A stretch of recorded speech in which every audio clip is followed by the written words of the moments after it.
বাহরাইনের visa নিয়ে 2026 সালের বর্তমান পরিস্থিতি এবং সর্বশেষ আপডেটগুলো নিচে তুলে ধরা হলো। দীর্ঘদিন বন্ধ থাকার পর এখন কিছু ইতিবাচক পরিবর্তনের ইঙ্গিত পাওয়া যাচ্ছে। বর্তমান অবস্থা, ভিসা কি খোলা?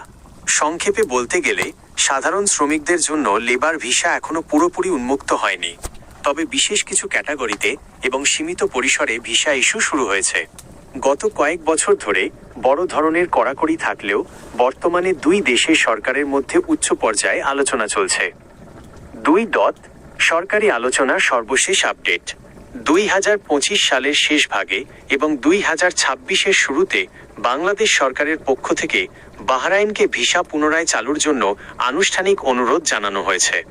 বাহরাইন সরকার জানিয়েছে যে তারা ধাপে ধাপে ইন ফেজেস বাংলাদেশিদের জন্য ভিসা সুবিধা পুনরায় চালুর বিষয়টি সক্রিয়ভাবে বিবেচনা করছে।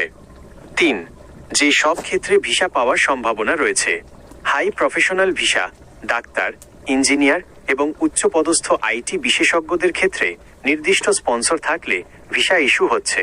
ফ্যামিলি ভিসা, যারা বর্তমানে বাহরাইনে ভালো অবস্থানে কাজ করছেন তাদের পরিবারের সদস্যদের জন্য ভিসা পুনরায় চালুর বিষয়ে জোরালো আলোচনা চলছে এবং কিছু ক্ষেত্রে শিথিলতা দেখা যাচ্ছে।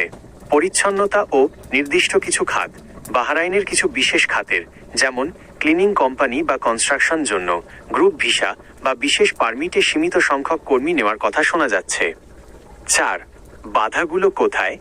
ভিসা ট্রেডিং বা দালাল চক্র, অবৈধ ভিসা বাণিজ্য এবং দালালদের দৌরাত্ম্য কমাতে বাহরাইন সরকার অত্যন্ত সতর্ক।